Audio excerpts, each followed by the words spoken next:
O amigo bombadão do Jair. Porque tem de idade, o senhor tem de formar. Influenciador bolsonarista é alvo da Polícia Federal em mega operação contra o tráfico de drogas.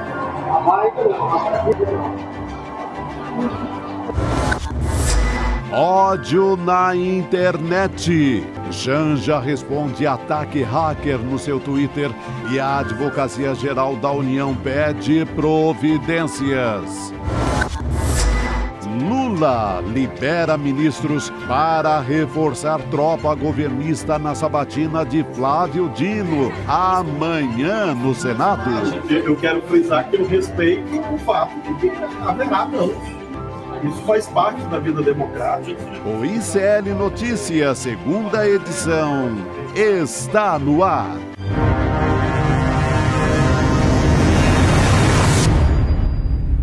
Olá, boa noite. Hoje é terça-feira, 12 de dezembro de 2023. Seja muito bem-vindo, seja muito bem-vinda. ICL Notícias, segunda edição, está no ar. Boa noite para você que nos acompanha nos canais do Instituto Conhecimento Liberta, Eduardo Moreira no YouTube. E muito boa noite também para o meu companheiro de bancada, Chico Pinheiro. Boa noite, Gabi. Prazer estar aqui com você, com a comunidade ICL, num dia tão importante. O dia 12 de dezembro. Hoje faz 126 anos que o Arraial do Curral del Rei virou Belo Horizonte. Aniversário de Belo Horizonte, agora minha terra. Parabéns, Belô, queridos concidadãos belo-horizontinos. É isso aí, BH. Agora oficialmente cidadão belo-horizontino. Pois é, Belo Horizonte. Muito bem. BH em festa, deve ter queijo lá para todo lado. Queijo para todo lado, né? É bem bom, né? Muito bom. E olha só, é quase o mesmo dia, né, que você recebeu a... Foi o quinta, título cidadão honorário O foi título. dia 7, quinta-feira. Olha só, pertinho, tá vendo? Dia 12. Não há coincidência, Chico Pinheiro, não há Pois coincidência. é. A gente tem muito assunto para tratar aqui ao longo do programa. Você já viu por aí um influenciador fitness bolsonarista que está sendo suspeito, a empresa dele foi alvo de busca e apreensão pela Polícia Federal, a Anidrol. A gente fala também sobre a sabatina do ministro Flávio Dino para o Supremo Tribunal Federal, que vai acontecer amanhã. E a expectativa é que seja aprovado, mas a gente vai trazer toda a discussão a respeito disso. E a gente traz também a história do hacker, né, que entrou ali na rede social da primeira-dama, Janja Lula da Silva, que vai falar a respeito de tudo isso por aqui. Quase uma hora que o hacker ficou ali em posse das redes sociais da primeira-dama. No começo, a gente vai falar do marombeiro, né? Não é isso? Do bombadão, porque ele tomou o noticiário hoje, né, da imprensa nacional, tomou até o espaço do ministro Flávio Dino. Pois é. Né, e do Paulo Gonet, que amanhã serão sabatinados lá no Senado. A figura é essa aqui, né? Roberto Cariani. Bom, para deixar Renato, bem... né? Renato Cariani. Para deixar bem claro, o Renato não é, né? Ele é suspeito, ele não está condenado a nada. Mas ele tem uma empresa, ele é sócio de uma empresa, você falou aí, a Anidrol, né? E esta empresa, a Polícia Federal identifica como uma empresa que comercializou, recebeu um produto químico que serve, é utilizado na fabricação de crack. Daria para fazer aí 15 a 16 toneladas de crack. E já há tempos a Polícia Federal está investigando essa empresa. Então a polícia hoje fez uma busca e apreensão aí na empresa que fica em Diadema, a Anidrol, aqui na Grande São Paulo, e também na casa do Renato Cariani. É curioso que quando a gente fala do Renato Cariani, você vai pesquisar alguma coisa, você descobre como é que você imagina. Ele é professor de musculação, fisiculturista, né? Diz que é professor de química também, de inglês, e é fabricante de produtos e suplementos alimentares. Para vocês terem uma ideia, ele é sócio da Supply. A Supply é a maior fabricante de suplementos alimentares da América Latina. Deve faturar esse ano algo em torno de R$1 bilhão. Mas ele é conhecido no mundo inteiro porque ele tem mais de 14 milhões de seguidores em várias redes sociais. Só os vídeos dele sobre dieta, não sei o quê, musculação, né, já renderam mais de 1 bilhão de visualizações. 14 milhões de seguidores também. 14 bilhões de seguidores. Milhões de seguidores e 1 bilhão, de visualizações. Agora, eu fui pesquisar um pouco, repetindo, eu não estou dizendo que ele é traficante, mas é isso que a polícia está investigando. Né? Mas repetindo, quem visitou a empresa dele o ano passado, fabricante de whey, né? Esse suplemento proteico, quem que foi lá visitar, inclusive isentou a empresa de alguns impostos, ele, Jair Bombadão Bolsonaro, imbrochável. Aí, isso aqui é o dia que Bolsonaro foi visitar a empresa desse cidadão, do Renato Cariani. Eu estava observando ali, né, na internet, você vê também a esposa dele, né, acho que Tatiane, você vê ela treinando tiro com um fuzil, né, disparando bala para todo lado. Quer dizer, é o bolsonarismo estado bruto. Espero, sinceramente, que não seja exatamente ele o responsável por esse desvio de produtos químicos para fabricar de 15 a 16 toneladas de crack. Esse vídeo aí que a gente está mostrando, né, Chico, é de 2022, então, a época das eleições, que foi quando o Bolsonaro foi visitar a academia. A academia dele, a academia dele, né? E o Mito foi lá. Mas eu estou citando, porque ele é a notícia de hoje, né? E porque pode ser enquadrado até o fim do mês como o bolsonarista do mês. Eu já estou colecionando alguns aqui, né? Tem, por exemplo, o Alexandre Correia. Quem é o Alexandre Correia? É o marido, ex-marido, né? Ex-marido da Ana Hickman. Também na categoria de bolsonarista do mês. O Renato Cariani. E o Evandro Guedes. Evandro Guedes é aquele professor de polícia da Alfacom, que treina para concurso público, que diz que você pode, sem nenhum problema legal, estuprar o cadáver de uma mulher bonita, aproveitando logo que ela chega no necrotério, que ainda está quentinha. É esse tipo de gente que apoia, que manifesta o seu apoio e que traz adesões pro mito, que muita gente aqui vota. É esse tipo de gente. Para continuar nessa linha, eu quero lembrar que, nos últimos anos, durante o governo do Mito, um avião da FAB, da comitiva presidencial, né, levava 39 quilos de cocaína em estado puro, né, que levou à prisão, não é esse aqui é outro, né? Militares se uniram para transportar drogas em aviões da FAB, né? E o oficial, o capitão que estava nesse avião, foi preso em Sevilha, na Espanha. Né? Teve também aquele caminhão, cadê o caminhão? Né? Que teria sido, ou era do senador Jorge Saif, também bolsonarista, né? E o senador depois disse, não, já tinha vendido o caminhão, esse caminhão levava 322 quilos de maconha. Não, eu tinha vendido, mas não passei para o nome do outro cara, enfim, não é meu, e ficou por aí. E também, né, o avião, que a gente mostrou aqui, esse aqui é o do senador, né, que não é mais, não sei. E o avião do tio, que também foi senador, do tio da senadora Damares Alves. Né? Esse avião, pastor, fundador de uma igreja, neste avião foram encontrados 290 quilos de skunk, que é um tipo de droga derivada da maconha. Pois é. Quer dizer, você tem tudo isso aí, né? E demonstrando que o governo que a gente tinha era um governo de drogas. Um governo de drogas, né? Empreendedorismo nas drogas. Mas quem estava ao redor. Mas quem leva a fama de ligação com bandido é o ministro da Justiça, Flávio Dino. Sabe por quê? Porque ele foi ao Complexo do Alemão. Ou porque no ministério, chefiado por ele, apareceu uma pessoa, uma mulher, né, que foi casada, ou é casada com um chefe de uma facção criminosa do Amazonas, sendo que o ministro não a recebeu, e foi enviada pelo governador do Amazonas para uma reunião com o segundo escalão do ministério. Aí sim, né, a dama das drogas e tal. Aí acontece o seguinte, o Dino que tem ligações com os bandidos. E o governo do Lula é o governo do crime, do tráfico. Julgue você mesmo, acredite, se quiser, os fatos estão aí. Vamos lá, vamos falar mais do Bombadão também aí para frente, né? Vamos falar dele sim, com certeza. Eu estou aqui só acompanhando, Chico, enquanto você estava aí trazendo essas informações, relembrando, porque lembrar é viver, né? A gente precisa. Tem só comentário maravilhoso aqui do nosso chat, viu? Então, a gente não pode ler todos, né?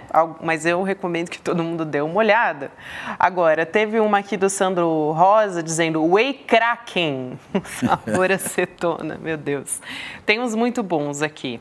O pessoal também comparando com o Walter White brasileiro, porque o Walter White é o personagem daquela série Breaking Bad, né? Um professor de química que justamente começa a manipular drogas. Esse é o mote, né, do seriado, então estão fazendo várias aqui piadas a respeito disso.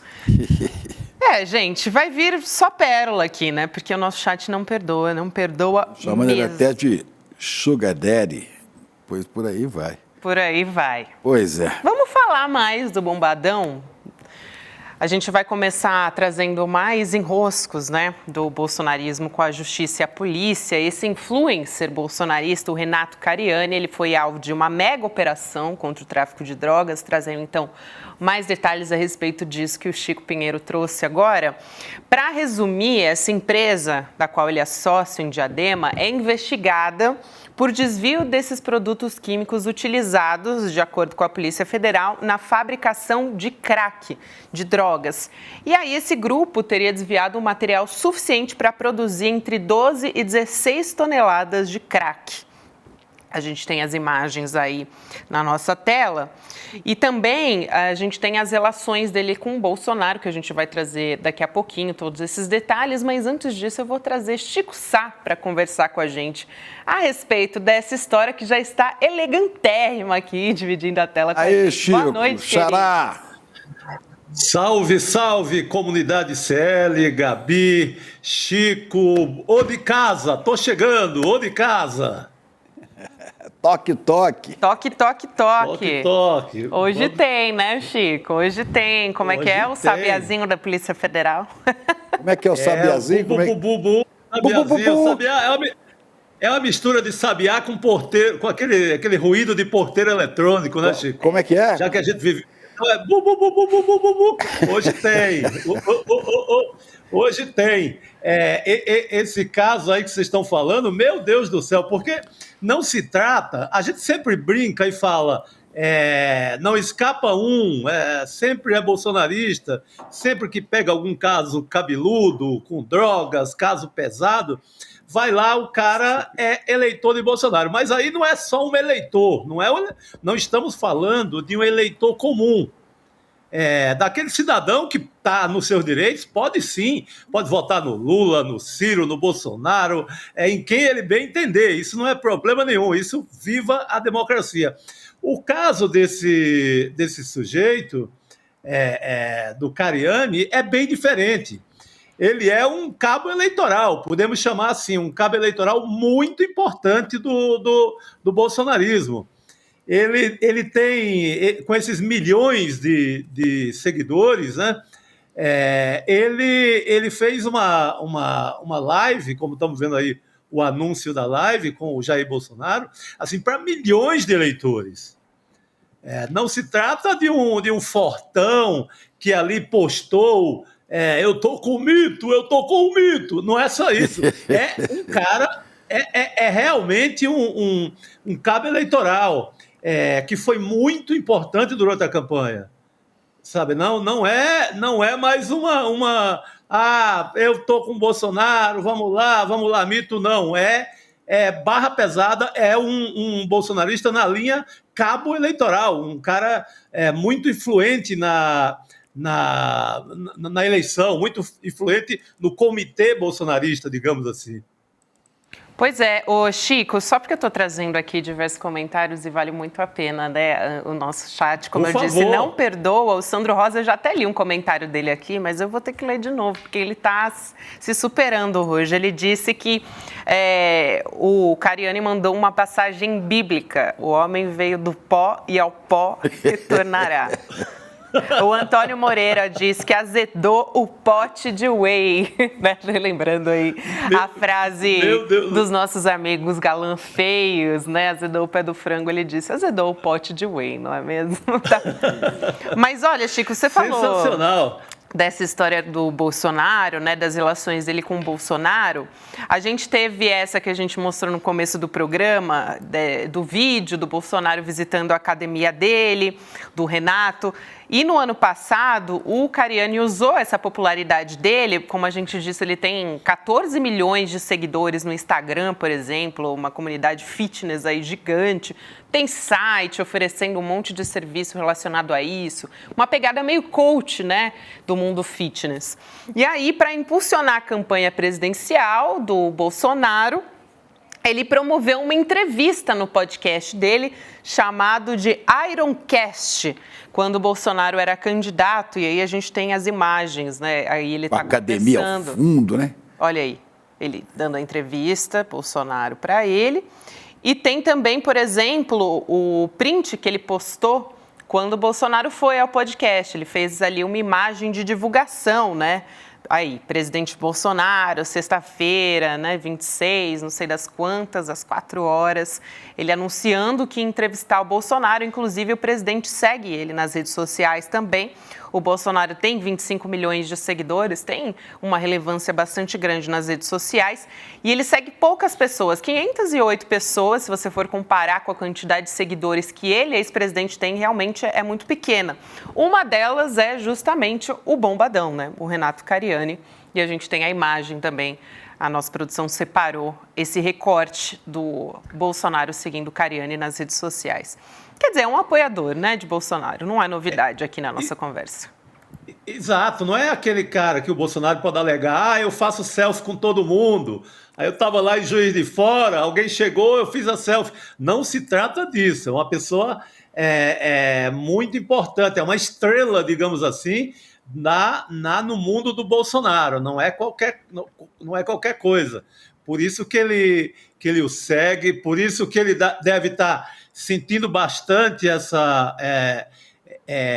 o efeito desse caso da Polícia Federal. E eu acho, viu, Gabi e Chico, que os bolsonaristas já devem estar pensando em votar amanhã para o Flávio Dino correr para o STF, porque enquanto o Flávio Dino ficar no Ministério da Justiça, a Polícia Federal parece que não vai dar mole a esse povo, né?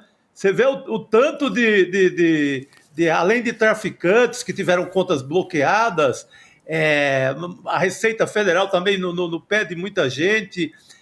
O Flávio Dino não tem amaciado para essa gente. Então, eu acho que seria, a essa altura, um excelente negócio para esse bolsonarismo aí metido em rolo, em casos que envolvem tráfico ou contrabando e etc., seria um excelente negócio votar a essa altura e louvar a ida do Flávio Dino para o Supremo, porque assim eles terão um pouco de alívio, porque o Flávio Dino tá muito forte com a Polícia Federal lá no porto de Itaguaí no Rio de Janeiro. Flávio Dino está muito forte com todo esse comércio ilegal de drogas. Então, eu recomendaria a bancada bolsonarista votar amanhã em peso no Flávio Dino, só assim eles vão ter um certo alívio, não sei. Pois é, Chico. Mas olha, essa história aqui a gente vai ter que acompanhar os desdobramentos, né? A gente teve essa primeira busca e apreensão também na casa do próprio Renato, desse influenciador fitness, o fisiculturista. Agora, o que vem por aí, né, porque essa empresa, ele tem outros sócios nessa empresa, né, nessa fábrica, emitiu 60 notas frias em 6 anos, segundo a Polícia Federal, nessa Anidrol Produtos para laboratórios, justamente investigada por desvios de produtos químicos para a fabricação dessas drogas. Então, ainda vai ter mais desdobramento a essa história. Inclusive, o Ministério Público pediu a prisão dele, mas a Justiça negou a prisão do Renato. Então, acho que a gente ainda vai ter mais a respeito dessa história, né, Chico? Por enquanto, o Renato deve estar dizendo, né, Chico? Mim não sabe de nada disso. Mim não tem nada com isso. Mas pode ser que apareça. Você acertou. Ele é melhor.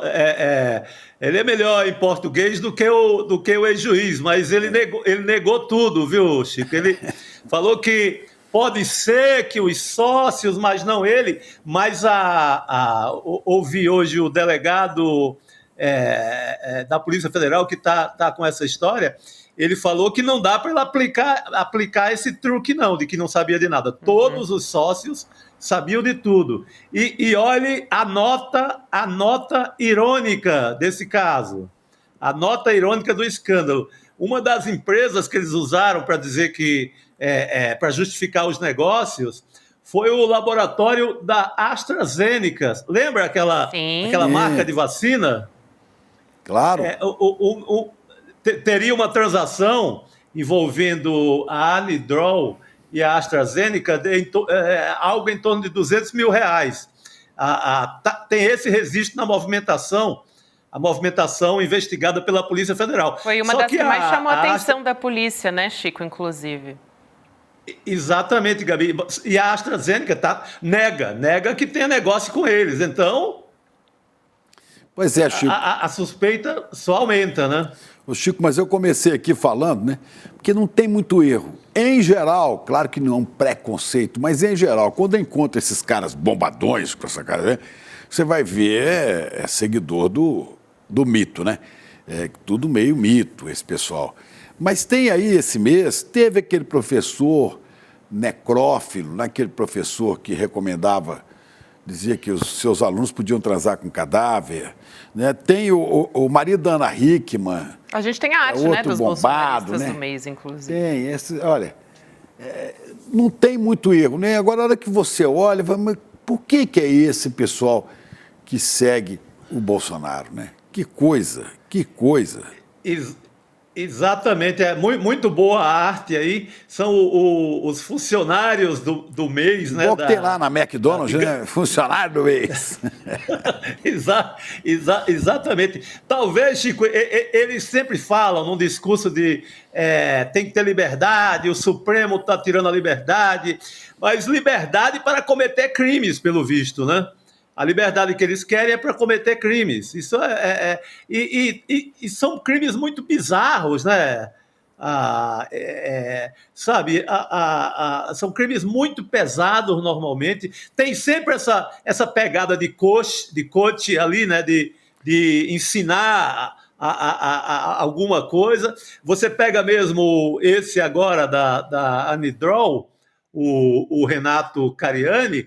E eu estava vendo uns conselhos dele, assim, acorde cedo, resolva seus problemas, faça exercício físico, siga uma alimentação saudável. Aquela picaretagem, né, com a coisa muito óbvia, mas aí na hora H o cara tá envolvido no fornecimento de material químico para fazer crack e também cocaína, viu? Os delegados envolvidos com o caso, cita o crack, é o principal, mas também teria cocaína na jogada, cocaína derivada desse material, desse material da Anidrol. Então, são essas pessoas que acordam e te dão lição de vidas na internet, fazem vídeos ali misturando um pouco religião com vida saudável, gente do Deus, universo pátria, né, Chico? Deus, exatamente. Pátria, não, família e seja branco, e seja branco. Teve alguém no nosso Exatamente, chat que disse que é Deus, pasta e farinha. Deus passe e farinha. Tá caminhando para isso, viu? Mas acaba com aquela história. No fundo, tem muito aquela ideia aquela história do moralista sem moral, né? São caras que acordam para te tentar vender uma história ali de vida saudável, das regras para uma vida correta. Bombada e etc. E na hora H são essas pessoas que estão abastecendo o mercado do crime no Brasil. Pobre, é sempre assim. Pobre Você Flávio lembrou, Dino, Chico? né? Você lembrou, Chico, o avião lá do tio da Damares? E se a gente for buscar mais, aí tem o avião com cocaína na Espanha, da comitiva do Bolsonaro. É um festival de casos envolvendo esse tipo de história. Aí, sabe, a gente não pararia. O Flávio Dino imagina, tem que ser imaculado diante dessa gente. O tio da Damares é o fundador da Igreja do Evangelho Quadrangular, José Bengston. Esse José Bengston, ele foi senador, cara. Foi senador, Josué Bengston. Olha só, gente, vou trazer uma notícia importante de momento, depois a gente vai aprofundar, tá? Você quer só finalizar, Chico? É ex-deputado federal, Josué Bengston. E é acusado de ter assassinado um líder do Movimento Sem Terra, ter sido mandante do assassino na fazenda dele lá no Amazonas. Vamos para essa notícia. Gente do bem, sabe? Gente ligada à milícia, ligada a tráfico, entendeu? Milícia. Se você for ver lá o Adriano da Nóbrega, falecido, que Deus o tem, jamais o traga, o Adriano da Nóbrega, o outro lá, o Rony Lessa, né? Até o Fabrício, são todos meio bombados, caras de mal, né? Todos de Deus, pátria e família e liberdade, né?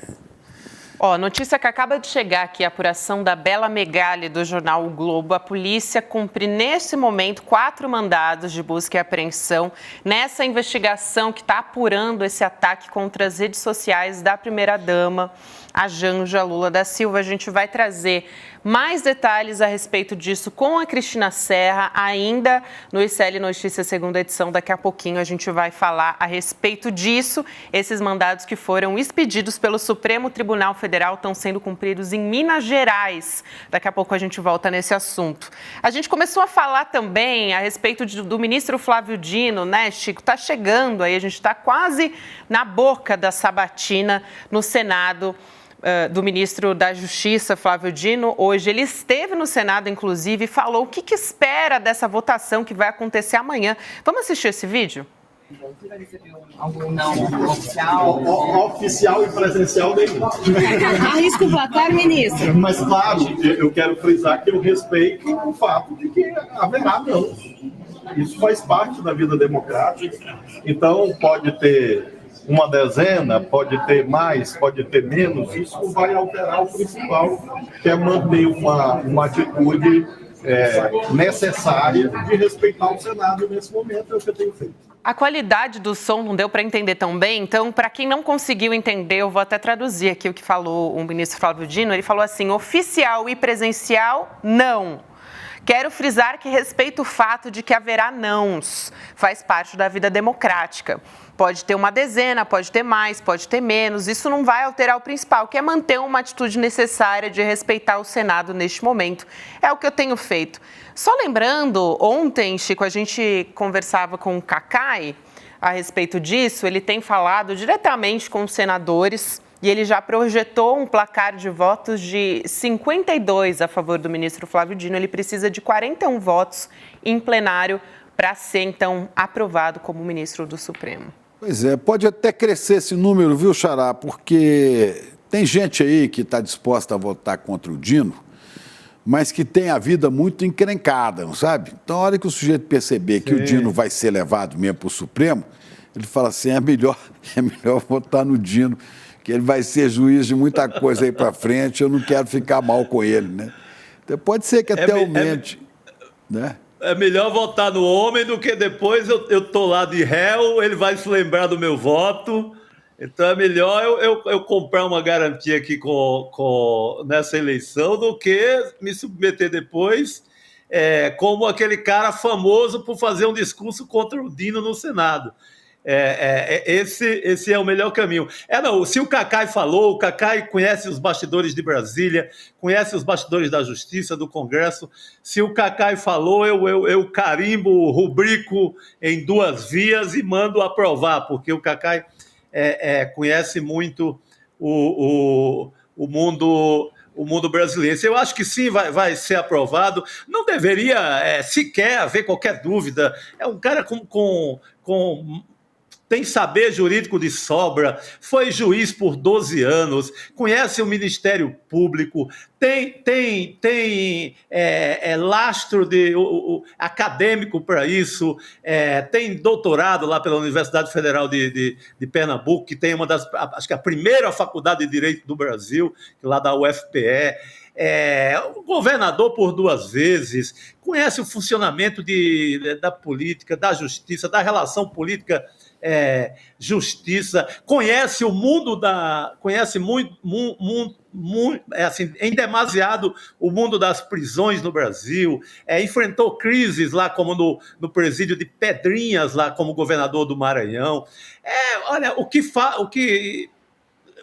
o Dino tem é conhecimento de sobra, conhecimento assim, para dar e vender. É um cara que conhece a justiça como nunca, fala bem, e se ele tiver meia hora amanhã no Senado, ele vai conquistar realmente os votos que o Cacai previu. Tem um comentarista aí que diz que ele não tem notório saber jurídico. É um cara, um comentarista de televisão que acha que tem notório saber jornalístico. Pois é. Enfim. Meu Deus do céu. Agora, esse pessoal pode ficar tranquilo que se o Dino sendo escolhido ministro Supremo, mesmo que eles se encontrem com o Dino como juiz, eles talvez tenham a surpresa de encontrar ali um homem da lei e não um perseguidor. Né? Esse não é o espírito de Flávio Dino, que eles chamam tanto de comunista, mas que além de ser um homem da lei, né, é um homem do evangelho, é um cara da misericórdia. Ele não se vinga desse jeito, não. Embora tenha dito, eu sou dos Vingadores. Não leve a sério, não é dos Vingadores. Isso Chico, é muito o trauma do Xandão, né? Eles estão apavorados. O bolsonarismo não esquece, aí acha que o Dino vai seguir na mesma pisada ali, no mesmo tom do Xandão. Eu acredito no Flávio Dino até mais moderado do que o Xandão em determinadas decisões. É o cara que vai ouvir todo mundo, vai ter moderação para discussões e vai elevar o nível do Supremo, viu? Ele não é qualquer Toffoli, não, viu? Não é essa coisinha de Toffoli e etc, não. André Mendonça, Cássio com K, o Flávio Dino, estamos falando de nível superior. Vai ficar interessante. Tem gente que já está dando indireta também, né? O Jair Bolsonaro já tentou tirar uma casquinha dessa história. Eles sempre tentam aparecer nessas horas assim, né? Na cerimônia de filiação do deputado Zucco ao PL, o Zucco, vocês devem se lembrar, né? Da CPI do MST, foi um dos responsáveis ali por tentar criminalizar o movimento. Ele fez uma provocação, Jair Bolsonaro, dizendo: eu nunca recebi dama do tráfico no Ministério, justamente porque ele estava falando a respeito do ministro Flávio Dino, essa história que a gente comentou agora há pouco, mas vale a pena lembrar que ele já visitou a academia deste que está sendo Bombadão, investigado pela Polícia Federal por tráfico de drogas. E você falou o quê, Gabi? Que ele disse que ele nunca recebeu dama do tráfico? Mas o Dino também não recebeu dama do tráfico. Não é? Dama do tráfico teve reunião. Gabi, teve a reunião lá, mas Chico, não foi o Gabi, Dino. Por coincidência, você citou, né, Chico, a dama do tráfico, esse bombadão aí, o Renato Isso. Ele comentou, tem um momento que ele comenta nas redes sociais que a imprensa está dando muito mole em relação à dama do tráfico, que deveria dá mais espaço, fala mais do caso. Agora ele tem o próprio caso dele para a imprensa falar. Então, fica tranquilo, Bombadão, que agora a gente tem o cavalheiro do tráfico. Cavalheiro do tráfico. Cavalheiro ou cavaleiro, né? Monta no tráfico. O cavaleiro. Você bota o H ou tira o H aí, Chico? Você que sabe. Mas ele deve ser homem com H, Chico. Homem com H, e como sou. Mas sobre essa história do Dino, o presidente Lula também está tomando ali as medidas para também evitar que qualquer coisa possa acontecer a respeito disso, porque ele exonerou provisoriamente 3 ministros dele para votarem a favor de Flávio Dino no Senado, claro, participar da sabatina, para eles voltarem. Então, ele exonera, eles voltam para o Senado, participam. Garantem. Participam, né? Exatamente, da sabatina, aí fazem jogo, vamos dizer assim, parte desses 41 votos que o ministro Flávio Dino precisa no Senado, em plenário, para conseguir o cargo dele, a cadeira no Supremo Tribunal Federal. Os ministros Renan Filho, dos Transportes, Wellington Dias, do Desenvolvimento Social, e também o Camilo Santana, do MEC. Então, ele já exonerou esses 3 para garantir pelo menos 3 votos do ministro Flávio Dino, né, Chico? São nomes importantes, Gabi. Além da questão numérica do voto ali, são ex-governadores. Isso, é verdade. De Alagoas, do Ceará e do Piauí. São nomes de peso. Governador tem muita força e muita conversa com o senador. Tem uma ligação direta entre os gabinetes de governos estaduais e os senadores. Então, eles serão também cabos eleitorais ali de última hora, se precisar. Então, a operação é para valer, é para carimbar mesmo esse excelente nome do Flávio Dino. Pois é, Chico, o único problema que os bolsonaristas vão ter nisso, viu, Gabi, é que eles vão perder uma pauta. Porque como eles não têm nada a propor, né, já foram lá pagar mico na posse do Milei. Agora faz uma campanha contra o Dino. O Milei já tomou posse, vai entrar numa roubada com o povo argentino que não tem tamanho. Não é que eu desejo, não, é porque nós já estamos no 3º dia, até agora não apresentou plano de governo, não tem nada para dizer, nada. E já começou, Chico. Feriado bancário lá e todo mundo aguardando que a reabertura dólar a 700 e indo embora. Então, a coisa não tá. O Bolsonaro não deixou. Não deixou boa lembrança lá para os argentinos. Pois é, mas eles perderam a questão da Argentina, acabou, agora não tem mais o que fazer. E o Dino sendo escolhido para o Supremo, eles vão fazer o quê daqui para frente? Capaz de começar a pegar no pé da primeira-dama, da Janja, aliás, já começaram. Vamos falar disso já. Já começaram.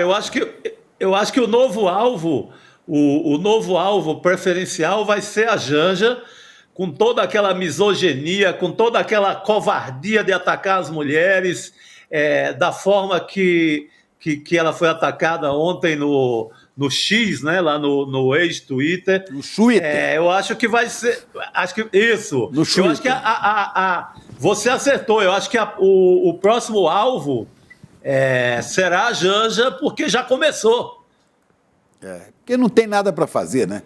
É um povo ignorante, mal informado, sem proposta de nada, né? E que a única coisa é disseminar o ódio, é provocar e tal. Mas vai dar nada, Chico. Não vai para lugar. Vamos seguir acompanhando essa história. A gente vai ter também, em breve, a sabatina de Paulo Gonet, indicado para a PGR, mas essa a gente não deve ter nenhuma dificuldade, né? Já está tudo meio que alinhado ali, bem diferente dessa do Flávio Dino, que está tendo uma resistência forte dos bolsonaristas, né, Chico? A gente vai continuar acompanhando e a partir de agora a gente vai conversar com a Cris Serra, entender melhor essa história a respeito da invasão das redes sociais da Janja. Chico, querido, um beijo para você. Obrigada por hoje. Alô, Xará. Valeu, obrigado, comunidade ICL, obrigado, Gabi, obrigado, Chico. Falou. Obrigada, querido. Até amanhã. A gente vai falar justamente a respeito dessa história da Polícia Federal fazendo uma apreensão 4 mandados de busca e apreensão no âmbito dessa investigação do ataque hacker à conta da primeira-dama, Janja da Silva, na plataforma X, o antigo Twitter. Esses mandados que foram expedidos pelo Supremo Tribunal Federal e estão sendo cumpridos em Minas Gerais, como eu adiantei aqui. Você já deve ter percebido que a conta da primeira-dama está congelada desde ontem à noite, porque houve uma invasão desse perfil e aí o hacker fez diversas postagens misóginas e também ofensivas contra diversas pessoas, ministro Alexandre de Moraes, um deles, né? Ofensiva, né, Gabi? E na linguagem que ladram os bolsonaristas, né? O Bolsonaro, né? E toda a sua equipe, eles falam naquela linguagem que a gente chamava de chula, né? Chula. É a língua preferida desse pessoal. A questão é que foi 1h30 para retirar todas essas postagens do ar que foram feitas pelo hacker. Esse conteúdo não foi apagado, mas ele foi escondido, vamos dizer assim, justamente porque são elementos que estão sendo apurados pela investigação da Polícia Federal. Vamos chamar a Cristina Serra para a gente falar a respeito disso. Cris, boa noite para você. Demorou muito, né, para tirar tudo isso do ar. Muita gente ficou acompanhando, virou até meme, um monte de curtidas nas postagens. Ele chegou a divulgar um áudio, o hacker, com a voz dele. Quer dizer, é como se fosse assim, terra de ninguém mesmo. Salve, Cris. Oi, Gabi, Chico e todo mundo que está aqui no ICL. Eu acho que você usou a expressão que eu costumo usar para determinadas redes, como diz o Chico Pinheiro, redes antissociais. Terra de ninguém. É um pouco isso mesmo, né? Esse ataque à Janja é absolutamente repulsivo. As expressões, obviamente, eu não vou repetir aqui, porque são extremamente agressivas. E isso ofende a Janja e ofende todas as mulheres, né? O ataque do discurso de ódio contra mulheres é sempre muito brutal, muito chulo, né? Uma linguagem muito agressiva de desqualificação da mulher, né? Muito sexista. Não, então, as expressões usadas no ataque são completamente repulsivas. Eu li por obrigação, porque a gente tem que ler como jornalista para se informar, né, e saber, né, e constatar mais uma vez o quanto essas redes de ódio continuam muito bem organizadas, né, e quando precisam entrar em ação, quando querem atacar alguém, né, quando tem um alvo muito específico, como é o caso desse ataque à Janja, eles sabem atuar muito bem, com muita rapidez, né, como você falou, inclusive porque demorou, foram tantos ataques, né, que demorou até que eles fossem, digamos assim, escondidos, preservados para a investigação, e ao ponto do hacker fazer quase que um pronunciamento num áudio, né? E eu falo um ataque específico à Janja porque no fim de semana, num evento do PT, ela disse algo contra o Bolsonaro. Tem uma frase dela, contra o Bolsonaro, dizendo que ele estava já inelegível e que em breve estaria atrás das grades. Ela faz um gesto, algo assim. Eu associo isso, né, ao ataque. Né? É claramente um ataque em função desse pronunciamento dela. Não é a primeira vez que ela fala do Bolsonaro, mas, enfim, só para destacar que quando eles querem realmente dar o troco, digamos assim, a gente vê o quanto essas redes continuam muito bem organizadas, né, e com capacidade de provocar muito estrago, propalando sempre esse discurso de ódio. A Janja fez um pronunciamento, né, Cris, a respeito disso nas redes sociais dela, no Instagram, né, porque o X está congelado. Ela disse o seguinte... O Twitter, isso. Eu já estou acostumada com ataques na internet, por mais triste que seja se acostumar com algo tão absurdo. Mas a realidade é que a internet é um espaço potente para o bem e para o mal. E é comprovado que nós, mulheres, somos as que mais sofrem com os ataques de ódio aqui nas redes. O que eu sofri ontem é o que muitas mulheres sofrem diariamente. Foi justamente isso que a Cris acabou de falar. Além disso, o próprio presidente Lula também fez uma postagem nas redes sociais, o presidente Lula, que também foi alvo, inclusive, desses ataques do hacker, né? Ele disse o seguinte: agradeço a todas as manifestações de solidariedade à minha companheira, que ontem sofreu ataques machistas nessa rede social. As mulheres são as principais vítimas de crimes virtuais e não podemos tolerar mais episódios como esses contra as mulheres. Aos envolvidos, o rigor da lei.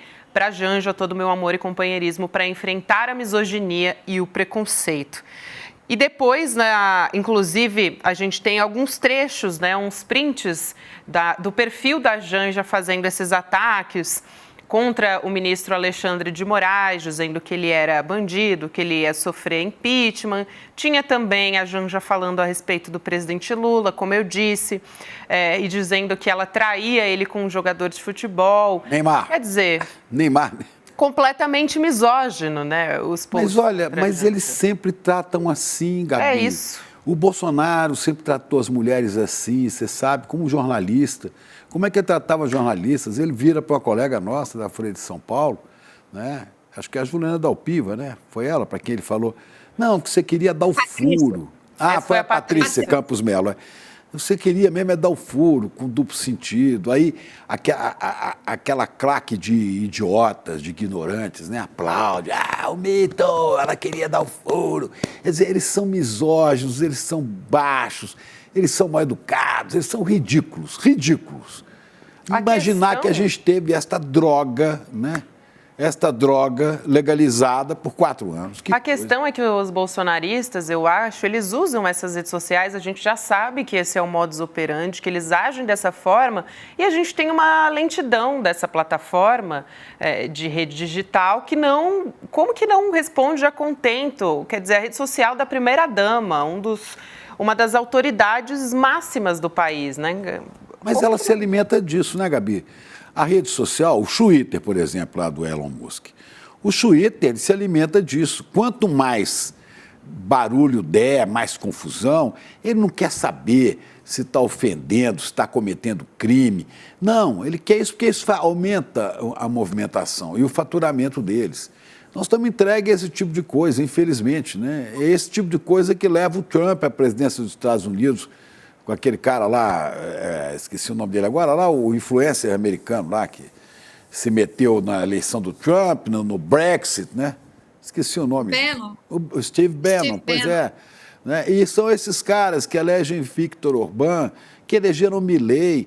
É tudo nessa rede, nesse esgoto social, É aí que as coisas evoluem, infelizmente. E, Cris, a gente entra na discussão urgente da regulamentação dessas redes digitais, Exatamente, esse é o ponto, Gabi. Era isso que eu queria trazer aqui para a nossa discussão. Eu acho que as Big Techs hoje são a maior ameaça às democracias no mundo. E isso põe em relevo aqui a discussão, a urgência dessa regulamentação, que a gente quase chegou lá com aquele projeto que tramitou na Câmara, que foi relatado pelo Orlando Silva, pelo deputado Orlando Silva, que sofreu um lobby violentíssimo das plataformas e do Google especificamente. Vocês vão lembrar aqui que nas vésperas da votação do projeto, o Google, quando você entrava no Google para fazer alguma busca, ele mesmo propagava uma fake news, dizendo que o projeto que estava em discussão na Câmara levaria a uma censura que iria piorar a vida das pessoas, porque iria restringir a liberdade delas nas redes. Fato é que o projeto não foi votado por falta de acordo, e está engavetado até hoje, E olha que o projeto nem dava conta, ele nem entrava na questão da inteligência artificial, que é uma avalanche que vai nos inundar, Então, nós não conseguimos fazer a regulamentação das plataformas e imagina da inteligência artificial. Então, é isso, é a terra de ninguém, que não se submete às leis, às constituições dos países, às autoridades dos países. Portanto, são, sim, uma ameaça às democracias no mundo inteiro, não apenas no Brasil, mas no mundo inteiro, pelos exemplos que o Chico acabou de trazer aqui. É tão importante isso que você falou, Cris, porque em alguns países já está sendo discutido justamente a regulação da inteligência artificial, que já está muito avançada. Muito pior do que as redes. Exato, e a gente não tem nem o básico ainda, a gente não tem uma regulamentação de uma etapa que é muito anterior. É por isso que a gente está falando aqui que é terra sem ninguém, né? Porque a gente não tem o básico. Por isso que eu não chamo essas coisas de rede social. São redes digitais e do mal, né? Agora, quando eu tenho... né, Chico? Hein? Antissociais, não é? Você que fala também isso? Eu tirei isso de você. Antissociais, e se você chamar rede digital. Redes antissociais, porque elas disseminam o ódio, né? Elas disseminam a maldade, é todo o tempo. Esse Twitter Um dia uma colega falou comigo, eu não mexo ali no Twitter mais não, porque aquilo ali é briga de rua. Eu falei, eu tô nem aí. Eu posto as coisas que eu acho que são construtivas, relevantes para as pessoas, eu posto lá no Twitter. Agora, meter o pau em você eu não vejo, não leio, não dou ouvidos. O idiota quer contestar, pode falar à vontade, não me toca porque eu nem leio, né? Eu nem leio. E as pessoas que querem falar comigo mandam mensagem direta, aí eu vejo, né? Pessoas que merecem respeito. E sai bloqueando para todo lado. Mas é difícil, né? É difícil. Agora, eu disse que a rede da primeira-dama está congelada, isso foi porque a Advocacia Geral da União, a AGU, pediu que o X, antigo Twitter, congele justamente a conta invadida, agora está congelada até a conclusão dessas investigações para preservar o que chamou de todos os registros e elementos digitais relacionados à conta para subsidiar futuras ações judiciais. Tem que levar adiante mesmo, né, Cris? Porque à medida que a gente não dá uma resposta para um caso tão grave desse, a gente entende que o crime realmente compensa, né? Que não tem nenhuma medida que possa dar conta disso que aconteceu, que foi 54 minutos que uma conta de uma pessoa, que é uma das maiores autoridades do país, tivesse ali postagens misóginas, machistas, enfim, que dão conta de tudo que há de pior numa rede social. Gabi, nós temos vários episódios recentes de que essas redes sociais, essas plataformas, elas não agem rapidamente quando elas não querem, né? E não tem autoridade que faça elas mudarem esse comportamento. Tem o caso que está aí pendente, né, daquele compartilhamento que o Bolsonaro fez logo depois da tentativa golpista do 8 de janeiro, em que ele compartilhou, ele repostou, né, um post golpista. E a Procuradoria-Geral da República, que está investigando o caso, o inquérito, a investigação sob a relatoria do Alexandre de Moraes, a Procuradoria, o procurador que está responsável por isso, Carlos Frederico, ele diz que isso é fundamental para responsabilizar o Bolsonaro, né, para levar, inclusive, eventualmente, a uma condenação por participação, por ele ser um inspirador dos atos golpistas. E isso foi pedido, esse compartilhamento que ele fez, essa repostagem,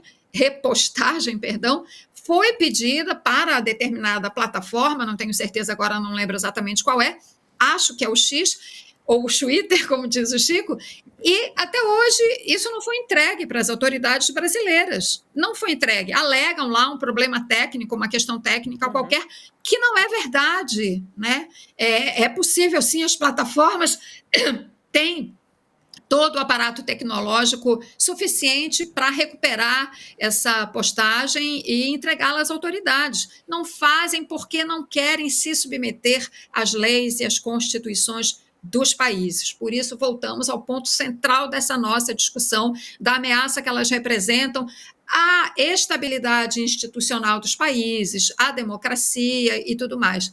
É preciso enfrentar essa discussão, né, peitar essas plataformas. Alguns países, e no caso a União Europeia, e alguns países, Austrália, Canadá, Estados Unidos, por iniciativa do que lá equivale ao nosso Ministério Público, digamos aqui, de alguns estados que se reuniram e entraram com uma ação mas especificamente voltada, né, para o fato de que essas plataformas viciam crianças e adolescentes, esse é o caso dos Estados Unidos, mas há outras iniciativas aí pelo mundo que têm tentado enfrentar isso, né?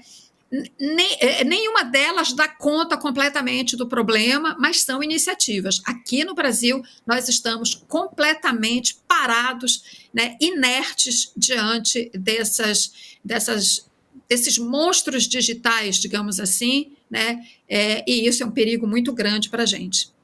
E vai piorar, ainda vai piorar. Vamos continuar numa luta, e eu falo o que você falou aí, Gabi, da inteligência artificial, que vai complicar muito o cenário, que vai aparecer coisa falsa, fake, com cara de verdade, com pinta de verdade, né? Nas eleições, inclusive. E até para você decifrar isso, né? Decifra-me ou te devoro, como diria a esfinge, né? O grande problema que nós temos no nosso tempo é esse. E a nós cabe resistir. É a luta da civilização contra a barbárie, contra o caos, contra esse reino, né, de trevas, de choro e ranger de dentes, que esse pessoal quer implantar no planeta, não é o Brasil só não.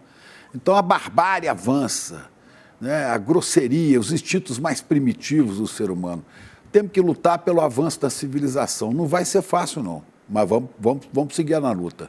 Vamos, e vamos também falar de um outro assunto importantíssimo aqui, porque hoje o presidente Lula se reuniu por mais de 2 horas com políticos de Alagoas para discutir a situação da mina da Braskem, que corre ainda o risco de colapso. Parte dela, inclusive, afundou no domingo.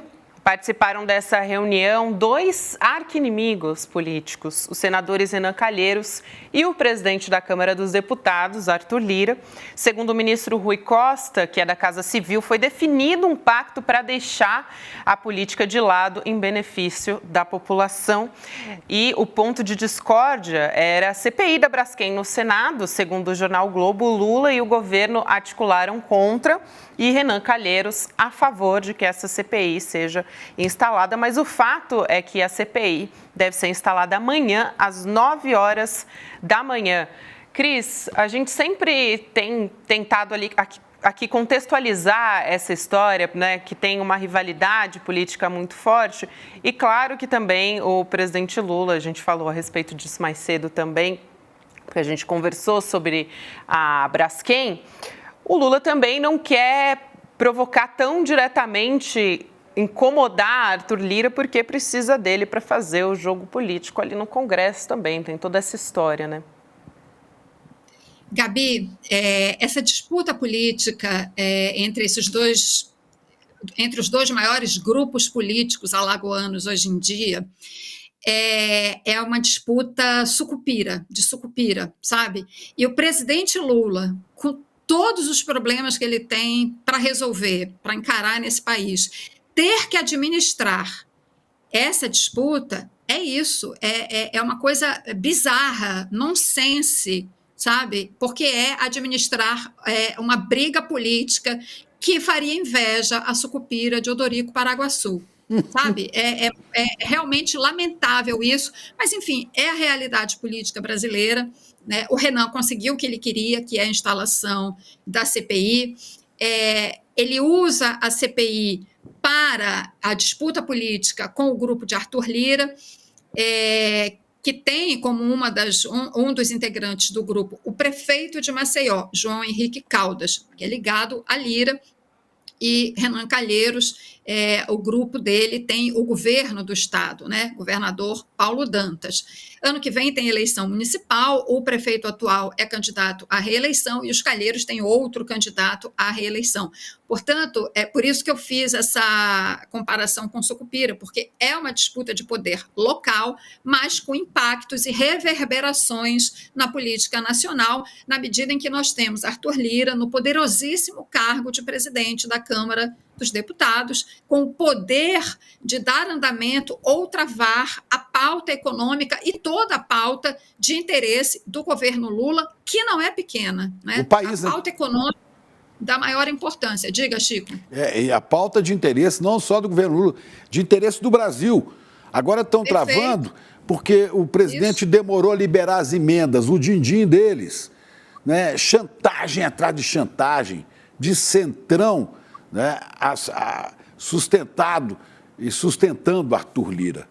Isso é lamentável. As pautas são de interesse do governo Lula, são de interesse do Brasil, de todos nós. É verdade. Todos que lutamos por civilização, por respeito, né? Por desenvolvimento de todo este país. Difícil. Agora, assim, a notícia que saiu, que a Gabi estava dando há pouco, é que nessa reunião foi acordado esse pacto. Com todo respeito, eu não acredito na solidez desse pacto. Isso não resiste à primeira reunião da CPI.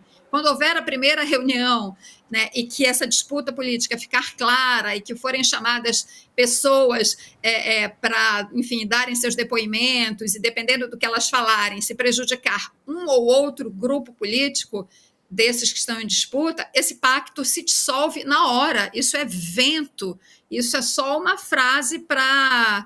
É só uma declaração para a imprensa, para dizer que o governo está tentando uma trégua, um armistício, sei lá o quê, mas isso não resiste à primeira reunião dessa CPI, porque trata-se de uma disputa política. Cada um vai puxar para um lado, né? Me parece uma situação, a princípio, inconciliável. Agora, importante dizer aqui o seguinte, todos esses dois grupos, na verdade, né, eles têm interesse agora em demonstrar que estão fazendo alguma coisa quando deveriam ter feito pelo menos 5 anos atrás, quando houve o primeiro grande tremor que levou a uma situação generalizada de risco das casas e dos prédios, com rachaduras, buracos, crateras no asfalto, nas ruas, etc.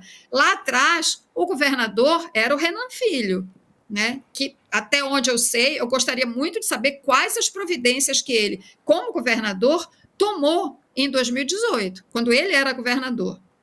Agora é ministro dos Transportes e tem falado contra a Braskem num tom de cobrança que ele deveria ter tido em 2018, né?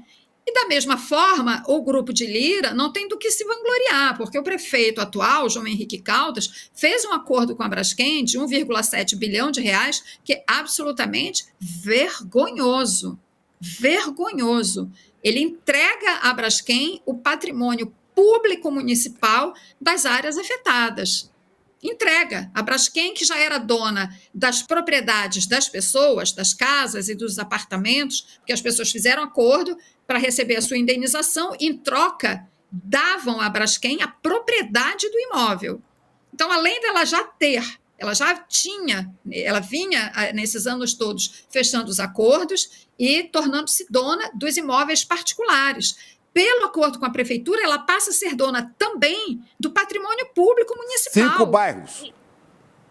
De 5 bairros. Isso não existe em lugar nenhum do mundo. Em nenhum lugar do mundo. Eu estudo esse assunto por causa do caso de Mariana, que desde então eu passei a estudar esses desastres de mineração. Não há notícia no mundo de nenhum desastre de mineração em que a empresa que provocou o crime, o dano socioambiental, tenha sido premiada com a propriedade da área atingida. Esse acordo deveria ser anulado na justiça. Então, os dois grupos políticos têm muitas explicações a dar, mas ambos agora ficam posando de defensores da população, coisa que não fizeram em 2018 e nem nesses anos todos até agora. A população de Maceió atingida, a população desses 5 bairros e das imediações pede socorro há 5 anos. Só agora estão sendo ouvidas porque o desastre está à vista de todos, né, com as imagens do monitoramento das minas. Espera aí, Cris. Chegou a notícia importante e boa. Boa notícia. Gabi, conta aí o que tem de bom. Exatamente. A Assembleia Geral da ONU acabou de aprovar uma resolução pedindo pelo cessar-fogo e envio de ajuda à faixa de Gaza. Essa votação aconteceu justamente depois dos Estados Unidos vetarem essa medida durante uma reunião do Conselho de Segurança na semana passada. Você deve se lembrar, perdão. Então, essa Assembleia, ela aprovou agora, e essa resolução, ela tem um efeito imediato na guerra entre Israel e contra também os palestinos. A gente tem a informação de que dos 193 integrantes do grupo, 153 votaram a favor do texto, incluindo o Brasil. 10 votaram contra, incluindo Israel, claro, e também os Estados Unidos, que estão sempre alinhados ali no voto, e 23 países que se abstiveram no voto. Os Estados Unidos, nesse caso, não têm direito a veto, porque a gente está falando da Assembleia Geral. As resoluções da Assembleia Geral, elas têm um peso político e refletem nessa visão global sobre a guerra. Então, a embaixadora dos Estados Unidos na ONU, a Linda Thomas-Greenfield, disse à Assembleia Geral antes da votação que tinha aspectos dessa resolução que os Estados Unidos apoiavam, como a necessidade de resolver urgentemente essa situação humanitária em Gaza, proteger os civis e libertar também os reféns, mas ela disse que qualquer cessar-fogo neste momento seria temporário. Fato é que agora a gente teve essa resolução aprovada.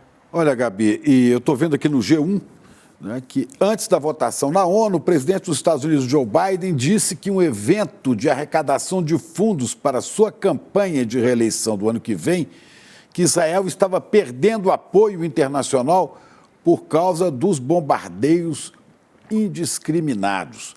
Quer dizer, agora ele admite que Israel estava massacrando, né, que Israel estava exterminando o povo palestino. Né? Então ele admite isso, estou tirando o meu time de campo, porque Joe Biden, pesquisa divulgada ontem, né, Joe Biden, se disputasse a eleição hoje com Donald Trump, muito provavelmente perderia. Pela maioria do eleitorado, perderia a eleição para Trump. Então, está começando a raciocinar com interesses próprios, não com interesse só do dinheiro.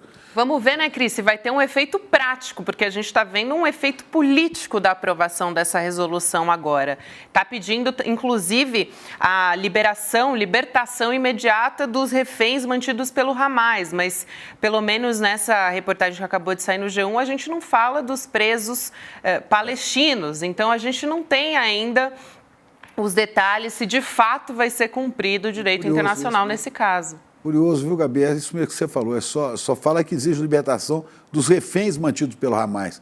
Agora, pelos milhares de presos que estão nas mãos de Netanyahu e dos israelenses sionistas, não, né?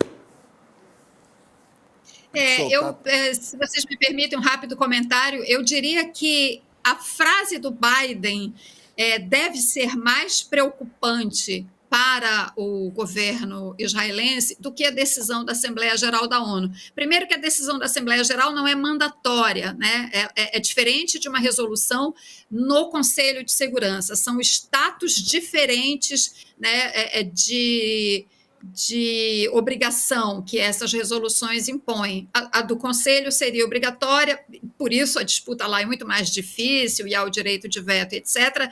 A da Assembleia tem um peso moral, um peso político e moral, mas ela não obriga, né, o país alvo da resolução a tomar essa ou aquela medida. Agora, essa indicação que a frase do Biden traz, né, de uma certa forma, para Israel, ela pode ser mais preocupante, porque, enfim, Israel tem tido apoio dos Estados Unidos, teve desde o começo dessa guerra, apoio incondicional, com apoio material, inclusive, né, muito mais do que apoio político, e agora essa frase do Biden hoje tinha me chamado a atenção mais cedo, porque pode indicar não uma retirada total de apoio, mas uma redução desse acordo, né, desse apoio, perdão, a Israel, né, é uma frase dura, dizendo que Israel, o sentido é esse, né, que Israel está perdendo o apoio da população, da opinião pública mundial por essa guerra, essa carnificina que vem movendo contra os palestinos na faixa de Gaza, que de fato é o que está acontecendo, né? Essa guerra já está caracterizada como um genocídio, uma guerra de caráter genocida, uma carnificina, uma barbárie a qual o mundo não pode assistir calado. Pois é, lembrando que o Biden, né, já começou a abandonar também a Ucrânia, né? Já começou a abandonar a Ucrânia, porque o Congresso americano não quer tocar dinheiro nem na Ucrânia, nem em Israel. Né? Quer ver se melhora um pouco a situação lá dentro dos Estados Unidos mesmo. Né? Então é isso, vamos ver se evolui. Vamos acompanhar essa história, a gente teve essa decisão, acabou de sair também, a gente vai ver qual vai ser o efeito prático disso. Cris, muito obrigada por hoje, um beijo, querida, até a próxima. Obrigada, pessoal. Tchau, tchau. Beijão, Cris, tchau. Agora a gente vai falar a respeito da crise de segurança no Rio de Janeiro, na segurança pública, que não é de hoje, inclusive, mas nos últimos dias a gente falou bastante a respeito aqui no ICL Notícias, segunda edição. A primeira também sobre esses grupos de justiceiros que foram surgindo em Copacabana, gente que está querendo fazer justiça com as próprias mãos, vai ser um dos assuntos que a gente vai tratar aqui com o deputado federal pelo PSOL do Rio de Janeiro, Tarcísio Mota. Deputado, muito obrigada por aceitar nosso convite, seja muito bem-vindo aqui ao ICL Notícias. Salve, deputado. Boa noite, Gabi. Boa noite, Chico. Muito bom, muito prazer, muito honrado de estar aqui, né, no ICL, podendo conversar com vocês sobre esse assunto difícil, mas necessário. Muito obrigado pelo convite. A gente que agradece, deputado. Bom, a gente está falando de uma história que, na verdade, não é muito uma novidade, né? A gente tem problemas de segurança no Rio de Janeiro. A gente está falando, por exemplo, do caso dos justiceiros, né? Normalmente a gente sabe quem são os alvos dessas pessoas. Desde a década de 90 a gente tem, por exemplo, arrastões em praias e aí a polícia vai e reprime. Muitas vezes, inclusive, a gente tem diversos relatos de pessoas que são alvo e a polícia nem sequer viu essa pessoa roubando alguma coisa, né? A gente sabe quem é a população que é alvo dessas medidas. E preocupa também os grupos de justiceiros, muitas vezes eles vão atrás dessas pessoas também, justamente sem ter nenhuma prova de fato de que algo concreto contra essas pessoas. Então, a gente vê agora também no Rio de Janeiro o secretário de Segurança Pública que recém assumiu, que está alinhado com uma política bolsonarista. Então, eu queria ouvir o senhor a respeito disso, uma avaliação um pouco mais ampla, porque a gente não pode falar do caso isolado, né? É muito complexa a situação que a gente tem no Rio de Janeiro. E observe só um detalhe, né? Olha as imagens de justiceiros, não sei se dá para encher a tela antes do deputado falar. A maioria deles também é bombadão, viu? É tudo marombado, é tudo... Sim. Né? Quer dizer, é gangue de Bolsonaro mesmo. Né, deputado? Pois é, tem várias nuances nessa história, mas é curioso como, na hora que você estava chamando a matéria, Gabi, você falava assim, a crise da segurança pública. Eu lembrei da frase do Darcy Ribeiro sobre educação, para dizer que a crise da educação não é crise, é projeto. Pois é. E aqui tem muito de projeto também, no que a gente está vendo, desse ponto de vista do que parece ser uma crise. Há um projeto em que segurança pública não se resolva o problema da segurança pública, porque o pânico, o medo em torno do debate da violência e da segurança gera dividendos e lucros eleitorais e também econômicos, com toda a parafernália em torno da segurança pública.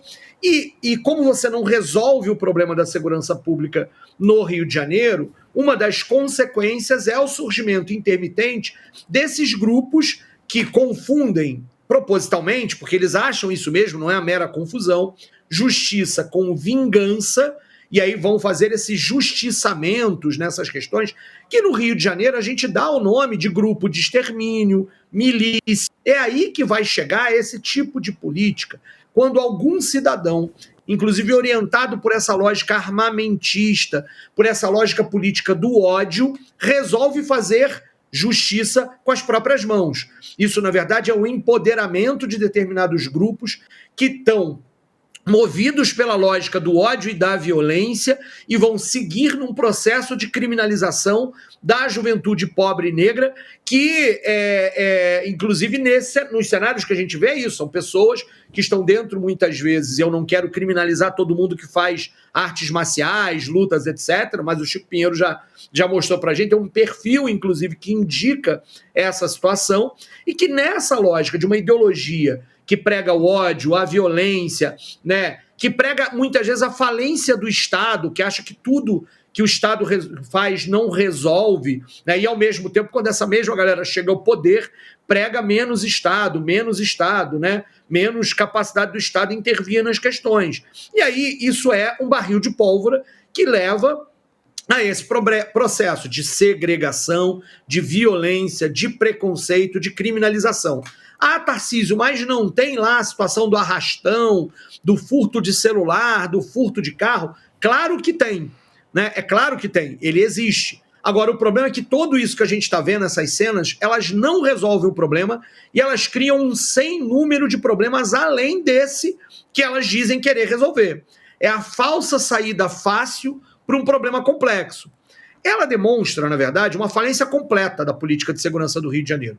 O Cláudio Castro pegou e fatiou, né, a política de segurança em 2 secretarias e que começou a lotear os cargos fundamentais dessas 2 secretarias em troca de apoio político, acaba gerando isso. É a ausência do Estado em garantir direitos que leva a esse cenário. Então, deputado, um pouco o cenário mais amplo é tudo isso. Deputado, o senhor falou que, como dizia Leonel Brizola, né? Não é a crise da segurança, a crise é o projeto é levar a crise. Agora, a crise da segurança também alimenta o projeto, né, que é a manutenção da extrema-direita, do bolsonarismo. Né? Você vê, o Ramagem é pré-candidato, né, a prefeito. Tem por trás dele o Vitor Santos, que é o secretário de Segurança, que assumiu agora e que foi superintendente da Polícia Federal no Distrito Federal, né, apadrinhado pelo Flávio Bolsonaro.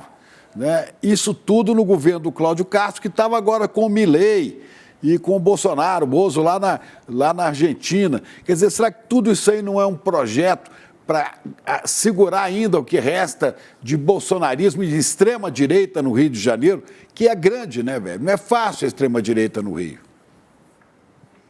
Não é fácil, e você está lembrando muito bem, né? Ou seja, em momentos de próximos às eleições, esse tipo de fenômeno no Rio de Janeiro tem um uso político muito marcado. Lembremos da eleição que elegeu César Maia contra Benedita da Silva, lá em 1992. O uso político daquelas imagens dos arrastões ali na praia do Arpoador ou do Leme, eu não lembro qual dos 2 lugares era, mas eram imagens de arrastões nas praias que foram decisivos para a vitória eleitoral do César Maia lá nos longínquos 1992. O bolsonarismo vive da utilização e da mobilização desse afeto que é o medo, que é o pânico das pessoas. E aí é verdade. O Ramagem, como pré-candidato a prefeito, está doido para surfar nesta onda. Na onda do ódio, na onda do autoritarismo, da onda daquele que prega uma falência do Estado, do qual eles fizeram parte o tempo todo. Né? Ou seja, o governo do Rio de Janeiro, o Rio de Janeiro elegeu o Wilson Witzel, que dizia tiro na cabecinha, mobilizando esse medo. Depois veio o Cláudio Castro, que era, né, vice do Witzel e que continuava com a política de segurança. E agora essa galera está toda em torno do Ramagem para tentar faturar politicamente, tirando o peso, a responsabilidade do próprio governador. Porque quem é o maior responsável pela questão da segurança pública? Não é o único, mas é o governador, que fez. Quem mora no Rio de Janeiro vai ver agora umas barraquinhas, estão ali no aterro do Flamengo, né, fica lá um policial presente, fez aquela história toda do Segurança Presente, que virou um lugar de político ir lá inaugurar a sede do Segurança Presente, que tem um discurso correto, sabe, Chico? Que é a questão da polícia de proximidade, que é a polícia comunitária, mas que na prática não muda, porque não muda a formação do policial, não muda a ideologia por trás da lógica da política de segurança, e como está tudo fatiado e loteado, não resolve o problema, porque a lógica da polícia é uma lógica autoritária de perseguição e de criminalização da pobreza, não a lógica da garantia de direitos e da democracia. Esse é o elemento que está em jogo. O debate é político, não é técnico. Embora tenha muito conhecimento técnico sobre segurança, o debate é político. E a lógica da polícia é também a lógica da milícia, não é? Espalha a violência, a gente vai lá e mata, né? Escritório do crime. Não nos esqueçamos que a família Bolsonaro é toda articulada com milicianos. Os milicianos estão ao redor, né, de Jair Bolsonaro, estão ao redor do Rio de Janeiro. O Rio de Janeiro elegeu o Jair, elegeu o Flávio, né, elegeu o Carlos Bolsonaro. né? Elegeu o Pazuello, elegeu um monte dessa gente ligada à milícia, ligada a essa coisa de segurança truculenta, né? E isso é que... Agora, como é que o campo progressista não consegue mostrar o absurdo disso e fazer e apresentar uma pauta de segurança pública realmente consistente, que as pessoas acreditem nela? Porque esse Deus que anda no peito desse povo, eu não acredito nem um pouquinho nele. Para esse Deus aí, eu sou ateu, viu, Tarcísio? Pois é, Chico Pinheiro, a grande questão é que nesse debate, não é que a esquerda não consiga apresentar. Eu acho, por exemplo, que algumas propostas e elementos que o Flávio Dino apresentou diante da crise da questão da milícia estavam corretas, algumas delas. O Flávio Dino, por exemplo, dizendo, ao localizar a questão, inclusive, no sufocamento da engenharia financeira, né, que envolve a milícia, etc. Mas o problema é que, diante do senso comum, é mais fácil apelar para o justiçamento, para a repressão, para o punitivismo. É muito tempo das pessoas ouvindo o discurso de que nós vamos resolver o problema da segurança com mais arma, com caveirão, com mais policial, com mais repressão, com mais prisão, com penas maiores. Com milícia. E esse elemento... Com milícia. E aí, por que isso chega na milícia? Porque a milícia nasce no Rio de Janeiro com essa ideia de que era possível enfrentar o tráfico de drogas, criando um outro tipo de domínio territorial, que era a chamada polícia mineira. Lembremos que até na origem do nome, a milícia tinha polícia nisso, que junto com os tais esquadrões da morte, que agiam na Baixada Fluminense, deram origem a essa perspectiva dessa questão da milícia. A questão é que milícia é máfia, tem projeto de poder e tem projeto econômico. E ela não é um Estado paralelo, ela está dentro do Estado. Ela ocupa lugares de poder. E nós não vamos resolver o problema da milícia se nós não fizermos o que o Dino fez muito bem e que o Cláudio Castro chegou a dizer que ia fazer, mas não mostrou nada até agora, que é retirar o poder econômico. Isso significa garantia de direitos do Estado, mas também o poder político. E aí você tem toda a razão. Gabinetes que empregam mulheres, esposas, mães, filhas, irmãs de milicianos e homenageiam milicianos quando eles já são reconhecidamente milicianos e que defendem que milícia é uma saída aceitável, né? Não vão resolver o problema, vão dar mais poder para esses grupos que está mais do que provado hoje que exercem um domínio absolutamente autoritário sobre os territórios, com vistas a continuar ganhando dinheiro, lucro, enriquecimento, poder e dinheiro. É isto que move a milícia. E é isso que acaba movendo qualquer grupo de justiceiros que apareçam por aí. E isso não é apenas porque o Estado falhou. Isto é parte do projeto atual do Estado do Rio de Janeiro. Este é o problema. Há relações políticas com essa facção, com esses grupos que professam ideologicamente a ideia do armamentismo, do ódio, da intolerância, se apresentando como antissistêmicos. A gente precisa derrotá-los, Chico. E aí derrotá-los, inclusive, no debate da segurança pública. Não temos que ter medo. Para nós, há que se enfrentar a questão da desigualdade. Sem isso, nós não... Tarcísio, você está propondo algo para longo prazo. Bom, tem longo prazo que eu ouço isso, que a gente tem que resolver. Deputado, e nunca se resolve, né? Deputado, quem ousou enfrentar essa banda podre, esses criminosos que se vestem de policiais, como a juíza Scioli, foi assassinada. Né? Aliás, como você falou, vai resolver para amanhã? Não vai. Não vai, que há anos que isso vem aí sendo alimento para os maus políticos do Rio de Janeiro. Né? Os governadores e ex-governadores aí, quase todos já foram presos, processados, né? Quase todos. E vou fazer uma propaganda da Globo aqui, ó, da Globo. Eu recomendo que quem não assistiu, assista lá na Globoplay, assista lá a série Vale o que está escrito, que é a história de como... Eu não sei como é que... Estava na hora... Como é que esse pessoal suporta assistir aquilo, né, que a Globo está mostrando ali, como documentário jornalístico, né? Até em determinado capítulo eu apareço um pouquinho falando de prisão de bicheiros. Mas como é que do jogo do bicho isso vira jogo de caça-níqueis, de caça-níquel vira... como se fossem as famílias do poderoso chefão, como se fosse Pablo Escobar, e daí emerge Bolsonaro, daí emerge Adriano da Nóbrega, que é assassinado na Bahia, daí vem Rony Lessa, porque matou a Marielle, e o Rio é dominado pelas facções. Olha, é brilhante. Esse documentário revela o que é o Rio. Agora dá um certo medo, viu? Você fala, será que não tem jeito mais? Deixa eu entrar com o último assunto aqui, deputado, porque a gente tem 5 minutinhos finais. Vou pedir só para a resposta dele ser um pouquinho sucinta, senão a gente não vai conseguir falar do nosso último tema. Mas vai lá, deputado, por favor. Não, rapidamente, você tem toda a razão.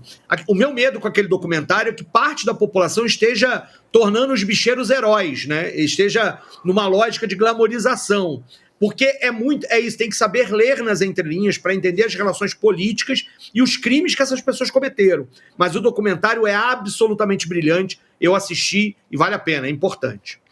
Isso aí, para a gente fechar daqui a pouquinho o nosso programa, eu queria falar a respeito da privatização, porque aqui na Assembleia Legislativa de São Paulo foi aprovada a privatização da Sabesp, que é a nossa empresa que fornece água aqui no estado. No Rio, a SEDAI já está nas mãos da iniciativa privada. E a gente teve, por exemplo, queria lembrar desse caso, porque a gente normalmente tem memória curta, né? Em 2021, inclusive, a gente está privatizando na contramão de uma tendência de países do mundo inteiro que estão voltando, né, reestatizando os seus serviços. Mas a gente tem, por exemplo, se não me engano, em 2019, a gente teve aquele caso em que diversos bairros, diversas regiões no Rio de Janeiro, a água estava com um cheiro, estava com um odor e também a cor da água estava diferente, né? Estava meio marrom, as pessoas estavam reclamando muito do serviço da SEDAI nesse sentido. Mas o que eu queria te perguntar, deputado, é a respeito do valor, né, do preço. Quanto isso pesou no bolso das pessoas ou não? A água ficou mais cara no Rio de Janeiro depois da privatização? Quem é do Rio de Janeiro vai lembrar que antes da Covid nós tivemos a Geosmina, né, que era o nome exatamente da Geosmina, essa era aquela questão, né? Foram palavras novas, mas o desastre da Covid foi tão grande que, de fato, a gente às vezes nem lembra dessa história da tal da Geosmina, né? Aqui nós temos uma questão que é aquilo que nós vemos que eles sucateiam o serviço público a tal ponto que depois eles têm todas as explicações e justificativas para privatizar. E depois, quando já privado, os problemas continuam existindo, né? Ninguém reconhece que os problemas virão da privatização. Isso aconteceu com a SEDAI, a conta aumentou, o abastecimento não chegou onde devia chegar, né? Tem territórios inteiros do Rio de Janeiro que continuam sem abastecimento de água e sem a questão do tratamento de esgoto, porque esse problema está conectado. E aí, você disse isso, estamos na contramão. A água é um bem público. O acesso à água não pode estar vinculada à lógica do lucro acima de tudo.